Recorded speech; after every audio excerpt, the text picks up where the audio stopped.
Kita mulai. Bismillahirrahmanirrahim. Assalamualaikum warahmatullahi wabarakatuh.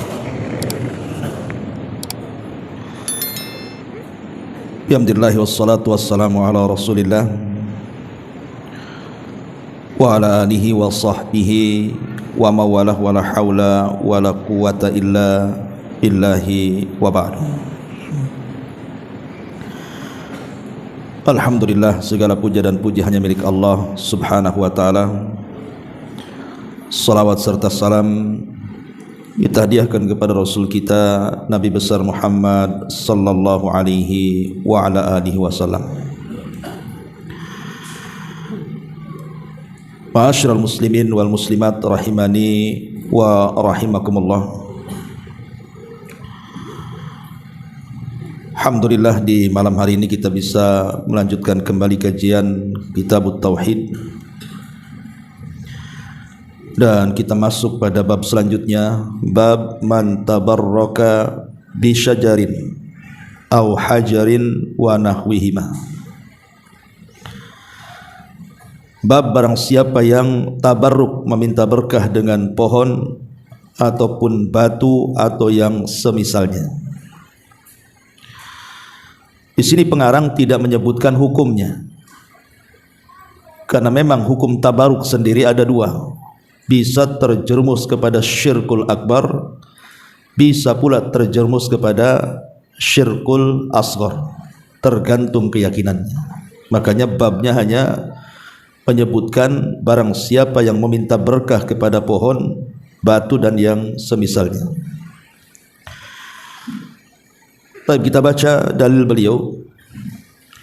Wa qaulullahi ta'ala, dan firman Allah subhanahu wa ta'ala, afara'aitumul lata wal uzza wa manata tsalitsatal ukhra alakumudz dzakar wa lahul untha tilka idzan qismatun dija in hiya illa asma'un sammaitumuha antum wa aba'ukum ma anzalallahu biha min sultan iyattabi'un illa dhann wa ma tahwal anfus wa laqad ja'ahum mir rabbihimul huda. Maka apakah patut kalian, wahai orang-orang musyrik Arab, menganggap Lata dan Uzza dan juga Manat yang ketiganya? Maksudnya, apakah kalian patut menyembah berhala-berhala itu? Apakah patut untuk kalian anak laki-laki dan untuk Allah anak perempuan? Yang demikian itu tentulah satu pembagian yang tidak adil. Itu tidak lain hanyalah nama-nama yang diada-adakan oleh kalian dan juga bapak-bapak kalian. Allah tidak menurunkan satu keterangan apapun untuk menyembahnya. Mereka tidak lain hanya mengikuti prasangka-prasangka dan apa yang diinginkan oleh hawa nafsunya, padahal sesungguhnya tidak datang kepada mereka petunjuk dari Rabb mereka sedikit pun. An-Najm ayat 19 sampai 23. Ma'asyiral muslimin wal muslimat rahimani wa rahimakumullah. Di sini Allah Subhanahu wa taala menyinggung soal berhala. Pertama, Allah singgung soal berhala yang bernama Lata, kemudian yang kedua Uzza, dan yang ketiga Manat. Di sana banyak berhala selain daripada tiga ini. Ada Hubal, kemudian juga ada namanya Saif, ada Nailah, macam-macam berhala jahiliyah itu. Lah orang-orang Arab jahiliyah itu, mereka datang kepada berhala-berhala ini, kemudian mereka tabarruk di situ, meminta berkah dan kebaikannya. Baik, sebelum saya jelaskan apa itu tabarruk kemudian macam-macamnya, kita sedikit cerita sejarah soal berhala.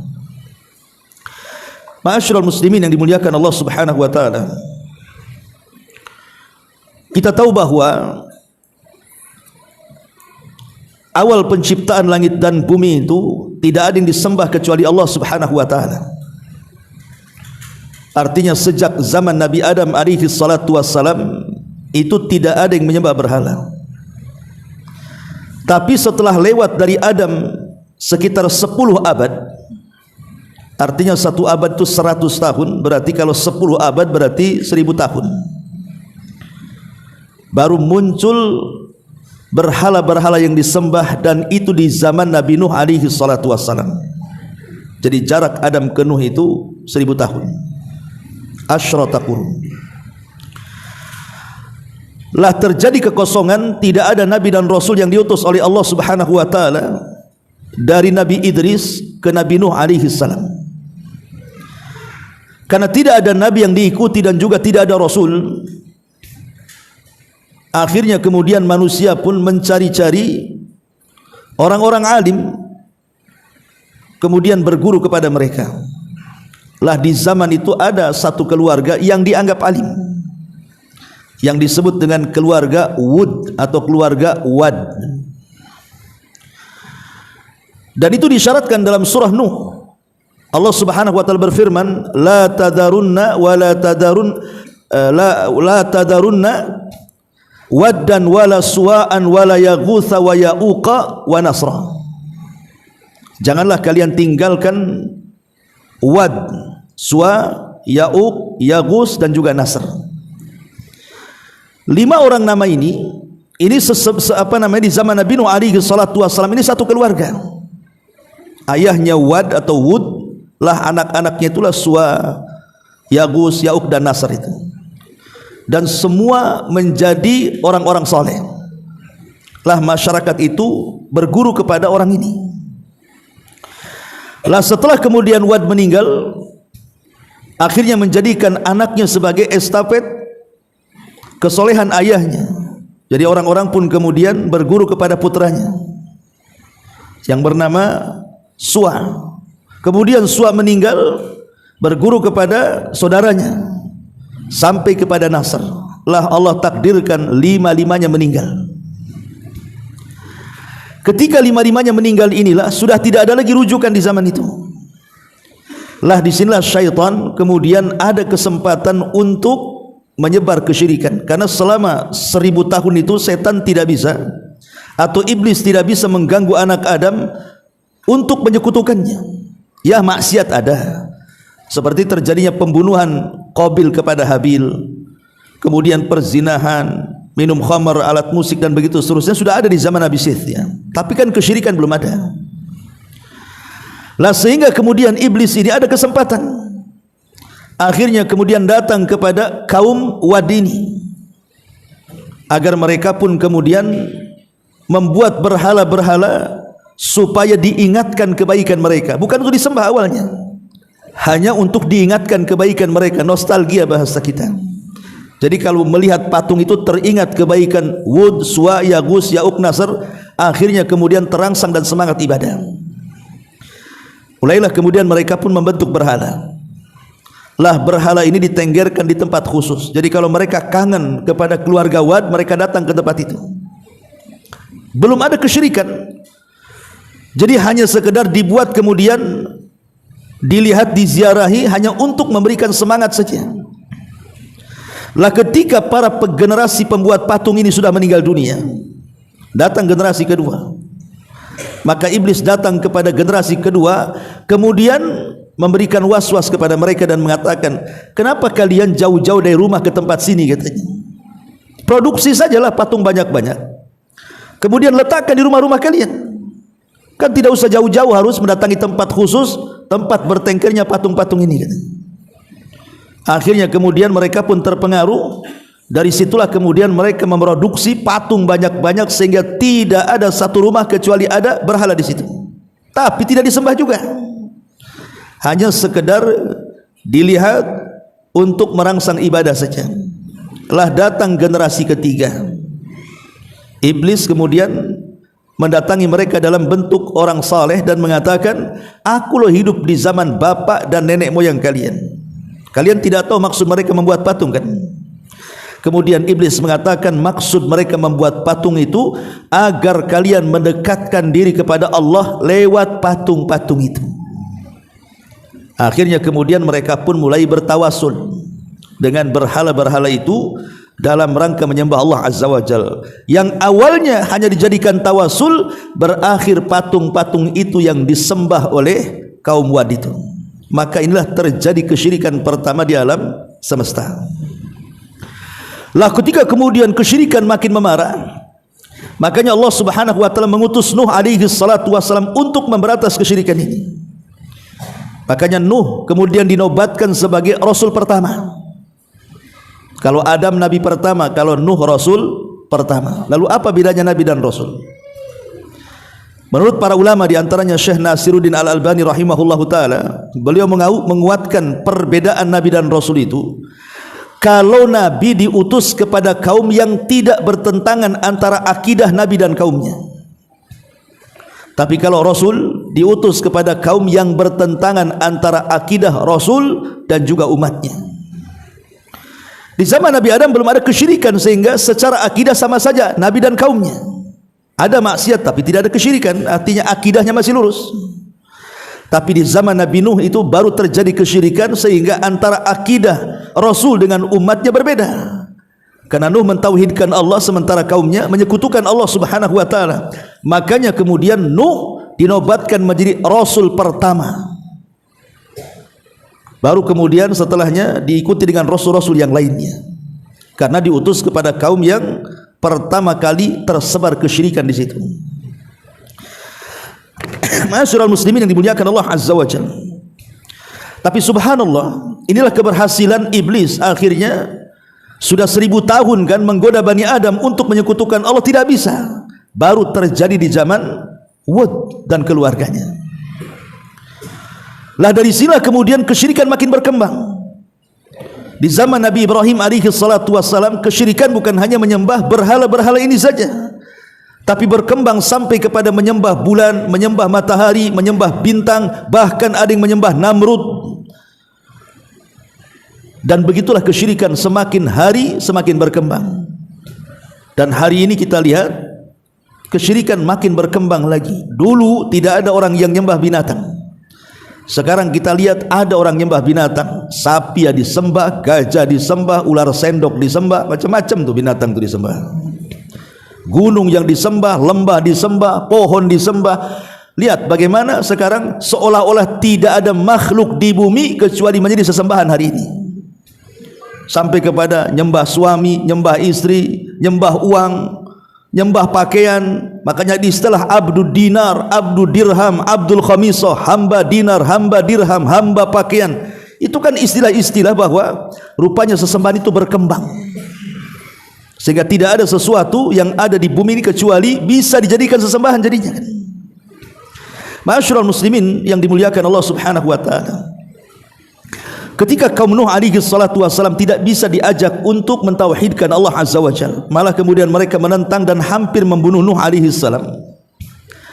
Maka Nuh berdoa kepada Allah Subhanahu wa taala, Rabbi inni maglubun fantasir. Ya Rabb, aku hampir dikalahkan, tolong aku. Ketika Nuh alaihi salatu wasalam berdoa kehancuran kepada kaumnya, sampai mengatakan la tadhar alal ardi minal kafirina dayyara. Ya Rabb, jangan kau sisakan satu jiwa orang kafir pun hidup di permukaan bumi. Itu doanya Nuh. Maka ketika turun azab, betul-betul turun azab, datang banjir yang menyatukan air langit dengan air bumi disertai dengan tufan, maka menghancurkan segalanya.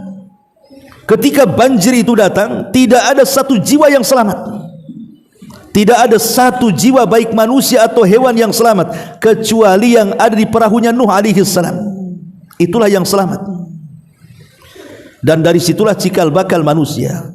Lah berhala-berhala yang ditenggerkan kaum Nuh itu, Wad, Suwa, Yaghus, Ya'uq dan Nasr itu, ketika terjadi banjir itu terhempas oleh tupan, sehingga akhirnya kemudian terdampar sampai ke Jeddah.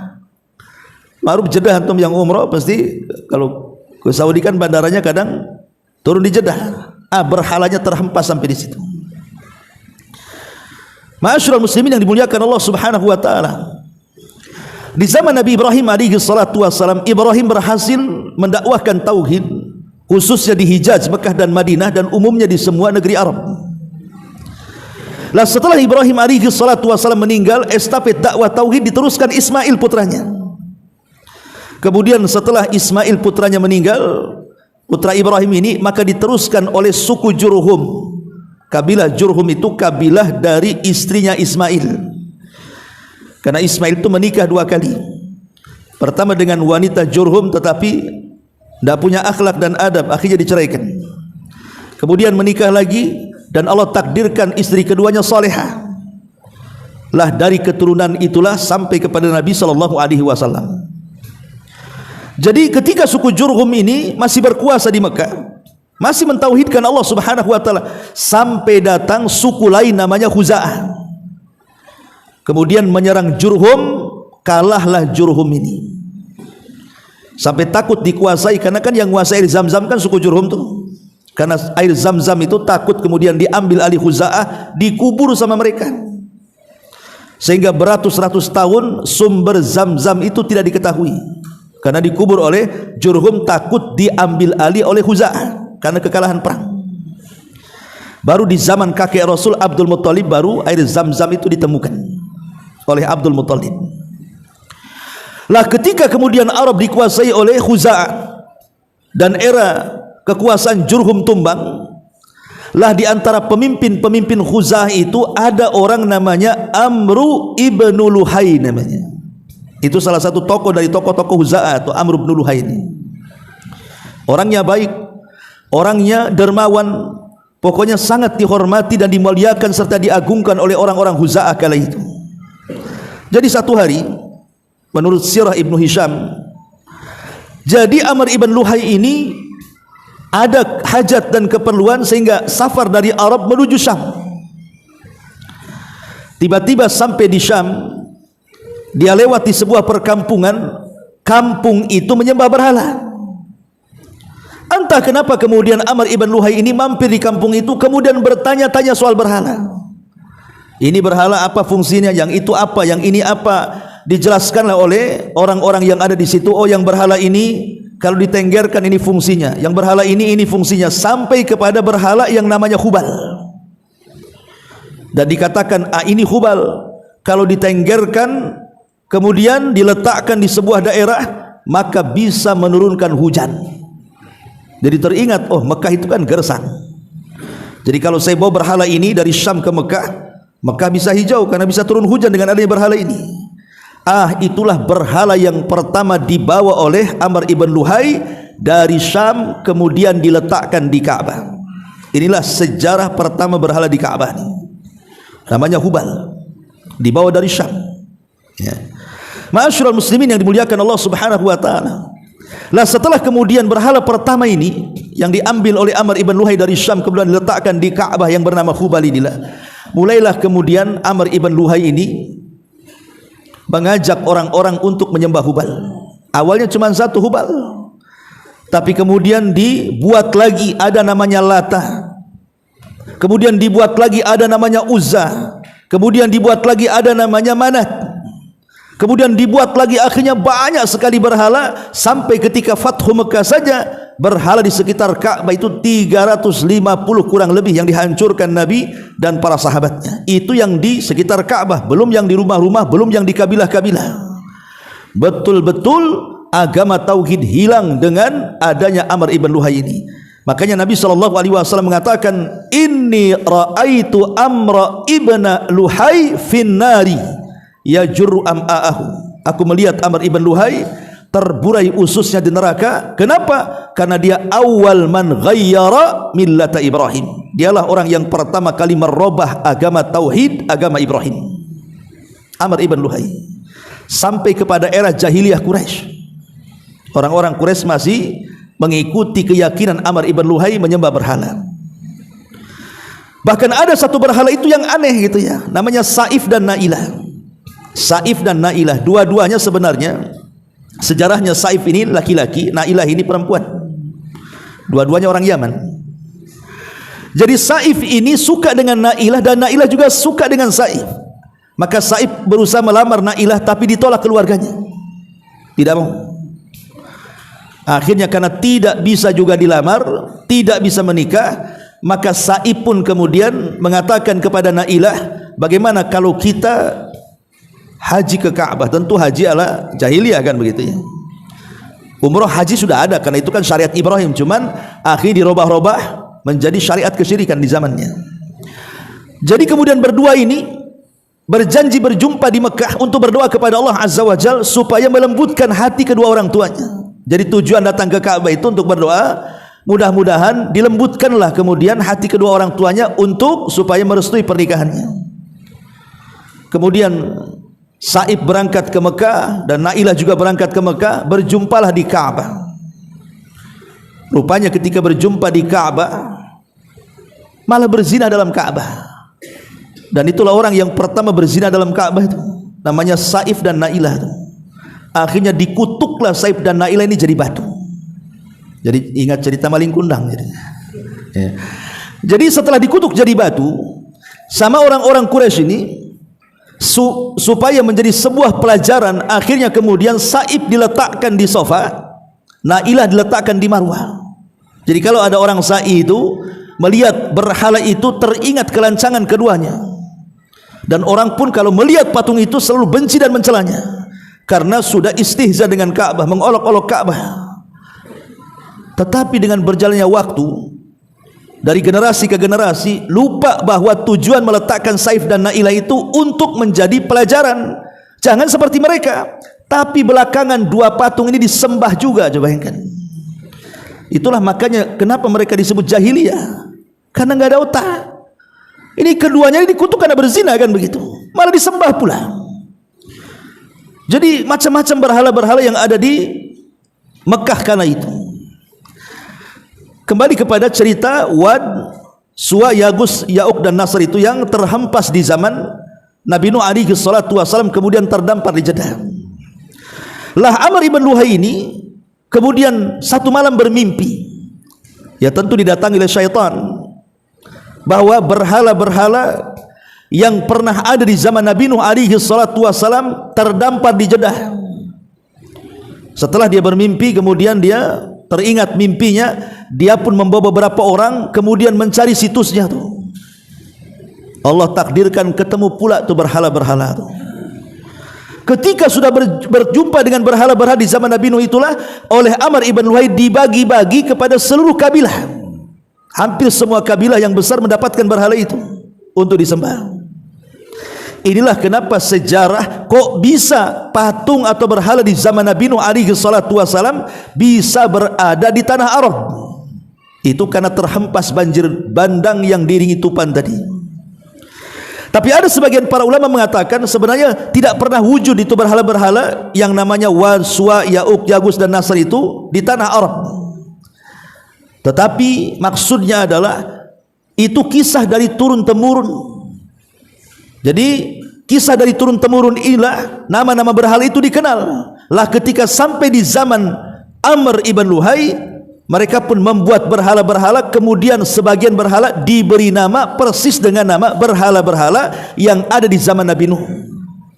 Ada juga yang mengatakan seperti itu. Tapi ini menunjukkan ma'asyiral muslimin yang dimuliakan Allah Subhanahu wa taala, bagaimana berhala itu berkembang coba dari zaman Nabi Nuh sampai di era jahiliyah. Sampai semua disembah, banyak berhala di mana-mana.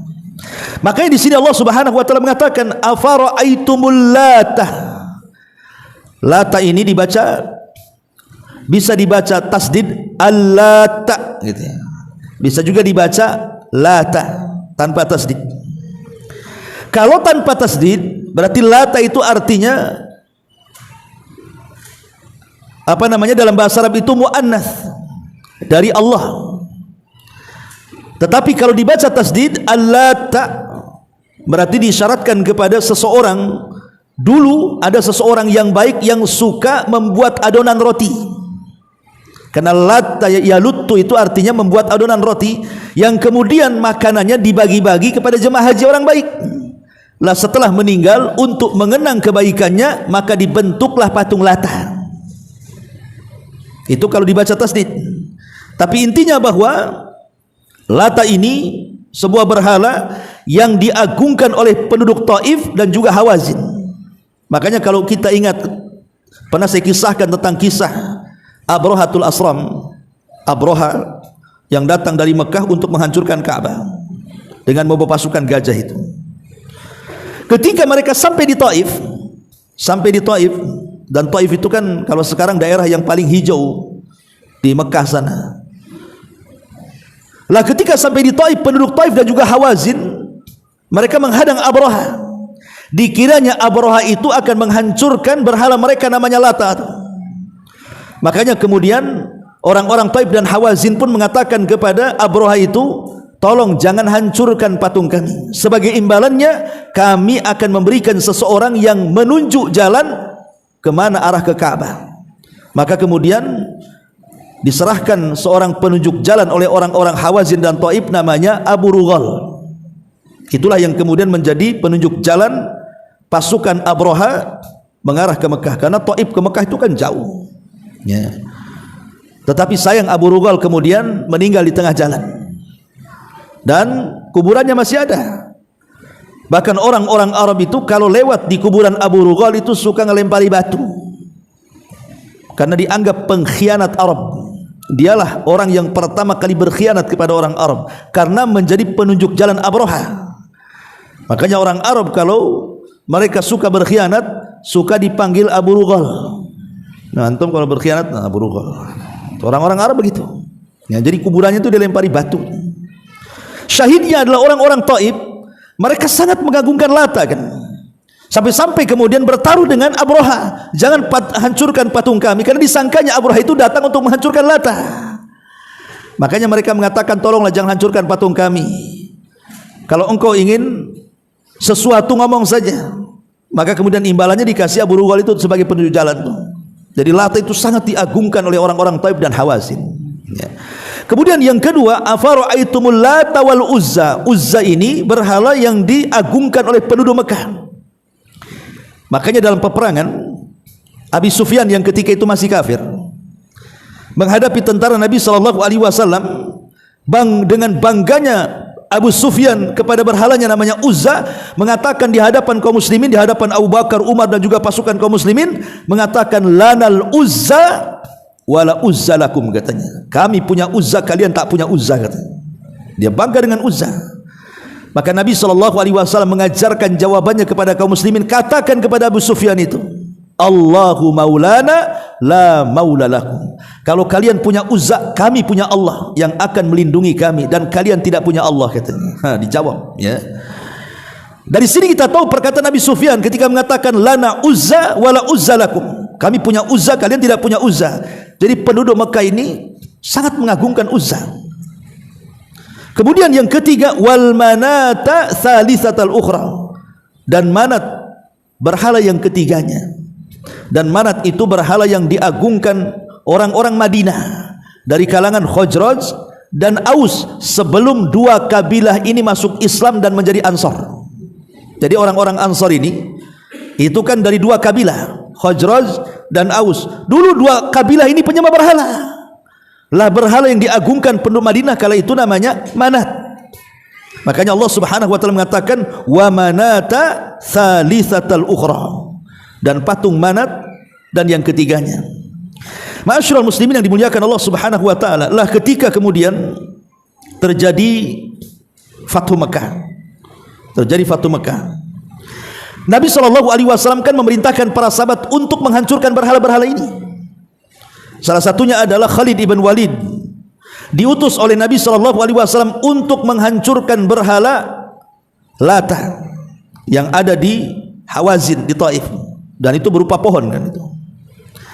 Jadi oleh Khalid bin Walid itu betul-betul ditebang tuh pohon yang dianggap patung Lata itu, betul-betul sampai ke akar-akarnya.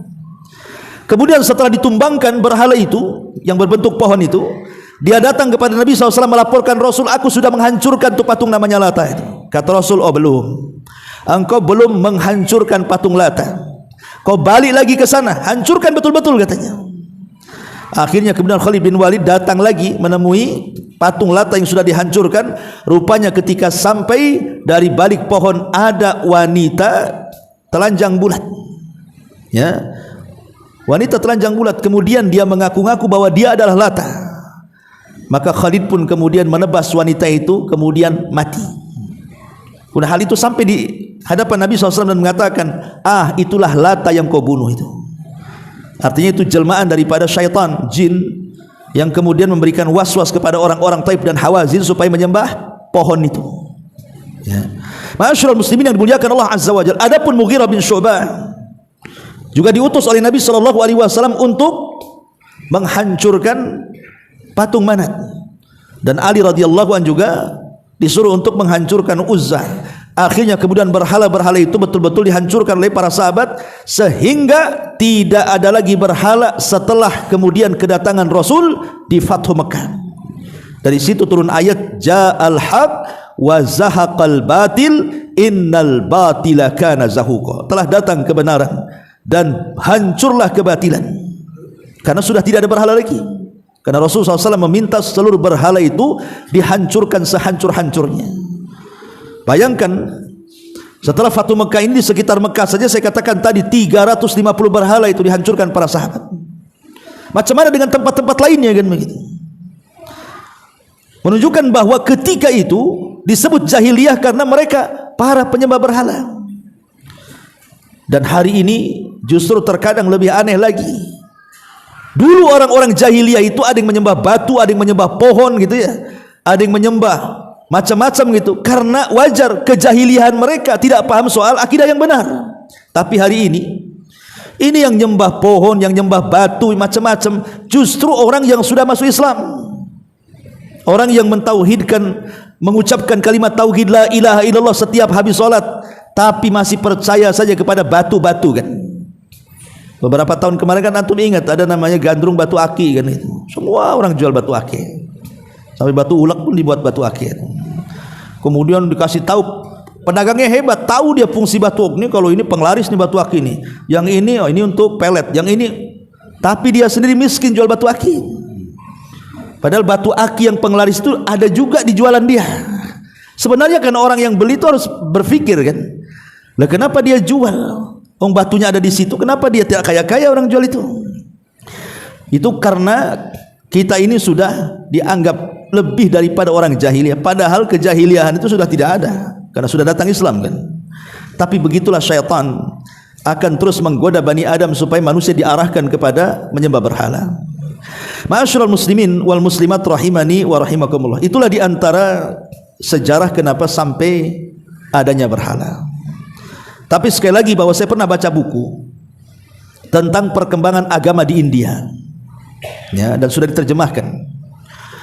Jadi di situ saya terbaca di India itu agama yang ada di sana itu sampai 1000 agama lebih. Bayangkan kalau 1000 agama lebih berarti 1000 Tuhan lebih kan itu. Karena masing-masing agama kan punya Tuhan. Coba bayangkan, itu di India saja. Belum daerah-daerah yang lainnya, negara-negara yang lainnya kan. Di India saja 1000 agama lebih ada di sana. Ketika mengatakan 1000 agama berarti 1000 Tuhan lebih. Sampai saya terbaca, maaf gitu ya, sampai ada sebagian agama atau keyakinan di sana itu mereka menyembah satu berhala wanita, ya, kemudian dibentuk kemaluannya, mereka menyembah kemaluannya, naudzubillah. Itu saya baca itu. Sampai seperti itu. Akalnya di mana coba? Alasannya apa? Karena dari situlah lahir orang-orang hebat katanya. Lahir para nabi, lahir orang-orang hebat. Lah dia tidak sadar dari situ juga Abu Jahal lahir. Abu Lahab lahir, Fir'aun lahir, Namrud lahir kan gitu ya. Harus diakal. Ya. Tapi sampai seperti itu lah orang bisa menyembah aneh-aneh gitu. Sampai kepada sapi, sampai kepada ular, sampai kepada gajah, macam-macam. Ya. Di mana akal mereka coba? Bahkan ada di sebagian negeri itu ada namanya Syajaratul Umniyah. Syajarah Umniyah itu pohon yang disebut dengan pohon yang akan mengabulkan angan-angan orang. Jadi kalau datang ke pohon itu mereka akan tulis di kertas gitu ya. Kemudian akan digantungkan di pohon itu. Coba bayangkan. Mereka meyakini kalau angan-angan cita-cita mereka itu digantungkan di pohon itu, maka pohon itu akan mengabulkan cita-citanya. Lah akalnya di mana kan gitu? Itu pohon bisa tumbang, itu kayu. Sama daerah mana itu yang naruh gembok banyak-banyak di situ? Di Indonesia ada nggak tuh? Naruh apa namanya, satu pohon diletakkan kayak gitu, itu namanya Syajaratul Umniyah. Kalau di Indonesia bukan begitu caranya. Ya, saya pernah ke Jawa Tengah itu dulu, ya. Masih muda, sekarang muda juga. Jadi ada kisah-kisah orang-orang yang masuk ke keraton itu. Situ ada pohon beringin. Ya. Jadi kalau ke pohon beringin itu disuruh ditutup mukanya gitu. Ya, kemudian suruh jalan. Nah, itu kalau sampai di depannya meminta sesuatu itu pasti pohon itu mengabulkan keinginannya. Kemudian kalau hendak pergi dari pohon itu tidak boleh memunggunginya, membelakanginya, harus sebagaimana kita datang menghadap, ya keluar juga menghadap begitu, mundur. Nah, ini kan terjadi negara kita kan. Ya, sampai pohon beringin saja dikeramatkan seperti itu. Nggak tahu hari ini apa masih seperti itu. Dulu kan saya masih kecil. Ya, saya dengar ceritanya ya.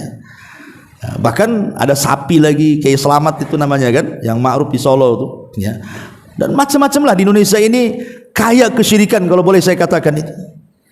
Karena memang menjunjung adat istiadat yang kadang-kadang tidak tersaring dengan Al-Quran dan Sunnah. Ya bagi kita wajar saja karena Islam ini kan datang belakangan. Islam itu datang belakangan. Sebelum datang Islam itu kan memang negeri kita juga agama dan keyakinan mereka kan di atas animisme dan dinamisme. Jadi Hindu Buddha itu sudah duluan.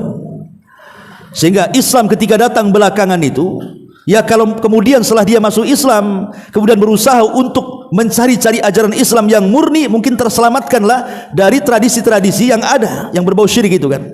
Tapi kalau dia hanya sekedar memeluk Islam, di satu sisi juga masih mempertahankan adat, akhirnya Islamnya gado-gado akhirnya. Sehingga kita lihat kan masih banyak tradisi-tradisi yang dilakukan umat Islam itu terkadang masih berbau agama-agama kesyirikan kan. Contoh umpamanya, ya kalau sekarang wallahu alam ya, kalau dulu kan ada kalau orang yang hamil 7 bulanan itu kan dimandi kembangkan tuh, kemudian disuruh injak telur. Itu saya masih ingat kecil-kecil itu ya. Jadi kalau ada orang menikah kemudian hamil 7 bulanan nanti dimandi kembangkan, kemudian nginjak telur, kemudian nanti suruh duduk, di situ ada jamur kuning, di situ ada apa namanya kelapa, ya kan. Lah kelapanya itu kadang-kadang diukir, kemudian digambar dengan gambar wayang Arjuna biasanya. Ya itu di Jawa Barat, enggak tahu di tempat antum ya. Jadi kelapa dikasih ukiran wayang Arjuna sambil ada janur kuningnya, kemudian ada apelnya ditaruh di situ. Rupanya ada filosofisnya. Kenapa harus janur kuning? Kenapa harus ditulis diukir wayang Arjuna? Kenapa harus diletakkan apel? Jadi kalau anak itu lahir biar dia tidak hitam, dia lahirnya sekuning janur gitu ya. Kemudian kalau dia lahir dia tidak jelek, supaya kenapa digambar Arjuna? Supaya setampan Arjuna. Arjuna aja kita tidak tahu tampan gak tampan. Itu kan sejarah India. Ya, kalau di pewayangan di Jawa Barat tuh wayang golek Arjuna itu ya kayu. Tapi kalau di Jawa kan pakai kulit ya kan. Ya kalau kayak Arjuna ya keluar kayak kulit lah kan itu. Artinya bahwa ini kan ataupun apel kan, kenapa mesti apel? Supaya matanya seterang apel. Jadi semua ada filosofisnya tuh. Ya. Tapi kan ini keyakinan-keyakinan tidak ada dalam Islam seperti ini, kan keyakinan luar kan. Tapi siapa yang ngamalkan coba? Kita umat Islam yang ngamalkan. Islam itu tidak mengenal 7 bulanan, 6 bulanan, 1 bulanan, tidak ada. Islam itu hanya mengajarkan kita suruh berdoa. Berdoa kepada Allah Subhanahu wa taala agar anak kita ini menjadi anak yang soleh. Kemudian ibunya biasakan membaca Al-Quran. Kenapa membaca Al-Quran? Karena bayi itu walaupun dalam rahim belum brojol, tapi mereka sudah dengar. Makanya Allah Subhanahu wa taala mendahulukan pendengaran dibandingkan penglihatan. Allahu akhrajakum min butuni ummahatikum la ta'lamuna syai'a wa ja'ala lakumus sam'a wal basara wal fu'ad wa ja'ala lakumus sam'a wal basar. Allah telah mengeluarkan kalian dari perut ibu kalian tidak mengetahui sesuatu, kemudian Allah jadikan kalian pendengaran baru penglihatan. Ya, Allah dahulukan pendengaran kemudian penglihatan, karena bayi itu walaupun dalam perut sudah dengar dia. Makanya kalau ibunya suka membaca Al-Quran, maka dia dengar. Kalau terus-terusan ketika dia brojol saja, maka dia sudah terbiasa mendengarkan Al-Quran. Kalau ingin mencetak para hafidh dan hafidhah itu lebih mudah. Tapi kalau ibunya suka dangdut, ya kan, suka musik-musik ganas gitu ya, ya keluar jadi artis lah, jadi penyanyi jadinya ya. Kalau ibunya suka gibah, ya wajar anaknya tukang gibah kan. Anaknya dengar waktu ibunya gibah. Kata anaknya di perutnya kan itu. Intinya bahwa nih bagaimana kemudian perkembangan zaman itu juga rupanya tidak menghilangkan sesembahan kepada selain Allah Azza wa Jalla. Ya, orang sekarang kan sudah cerdas sebenarnya kan. Sekolah sampai tinggi-tinggi loh, doktor, profesor. Waktu kejadian di negeri kita ini ada dukun pengganda uang, masih yakin juga bahwa dia itu bisa menggandakan uang. Coba setelah ketangkap polisi disuruh gandakan, tak bisa. Kenapa? Jinnya tak bisa masuk ke penjara katanya. Ini kan aneh-aneh ngomongnya. Intinya bahwa kan para penipu, yang ingin saya katakan, kenapa ada orang cerdas pun datang yakin gitu kan. Padahal jelas-jelas mereka adalah dukun dan paranormal, entah asli entah palsu, tapi yang jelas bahwa seolah-olah kecerdasan itu tidak bisa mengalahkan dunia-dunia klinik. Dan itulah bagaimana setan itu berusaha untuk menyesatkan anak Adam. Ma'asyiral muslimin wal muslimat rahimani wa rahimakumullah. Lah dalam bab ini mu'alif rahimahullahu ta'ala membuat bab tentang bab man tabarraka bi syajarin au hajar wa nahwihima. Barang siapa yang bertabaruk, tabaruk itu artinya meminta berkah, dan berkah itu artinya luzumul khairi wastiqraru, kebaikan yang menetap dan kebaikan yang bertambah. Itu disebut berkah namanya. Jadi kalau orang diberkahi Allah Subhanahu wa taala, berarti dia diberikan ketetapan kebaikan, dan kebaikan itu akan terus bertambah dan bertambah. Makanya ada istilah di masyarakat awam itu, tidak apa-apalah penghasilan sedikit, tapi berkah dibandingkan penghasilan banyak tak berkah. Karena logikanya walaupun kita ini banyak uangnya, tapi kalau tidak berkah itu rasanya miskin terus. Tapi ada orang yang mungkin penghasilan sedikit, tetapi Allah berkahi, semua dicukupkan Allah Subhanahu wa taala. Ya, karena berkah itu artinya kebaikan yang ditetapkan dan ditambah oleh Allah Subhanahu wa taala. Berkah itu diambil dari kata-kata birkah. Birkah itu kolam. Ya, kalau dalam bahasa Arab birkah itu kolam. Jadi kalau orang Arab itu membuat tempat minum air unta, ya, itu semacam kolam penampungan air, itu disebut birkah. Karena kalau air dituangkan di situ, air itu tidak akan hilang, tidak akan tumpah. Lah sama dengan kebaikan, apabila kemudian sudah Allah anugerahkan kepada kita, maka seperti kolam menampung air itu, maka kebaikannya tidak akan tumpah, tidak akan hilang, bahkan kebaikannya bertambah dan bertambah. Itu namanya berkah. Lah berkah ini kapan dikatakan syar'i dan kapan tidak dikatakan syar'i? Ya tentu pembahasannya minggu depan karena sudah azan. Mudah-mudahan ada manfaatnya. Subhanakallahumma bihamdika asyhadu an la ilaha illa anta astaghfiruka wa atubu ilaik. Allahu ta'ala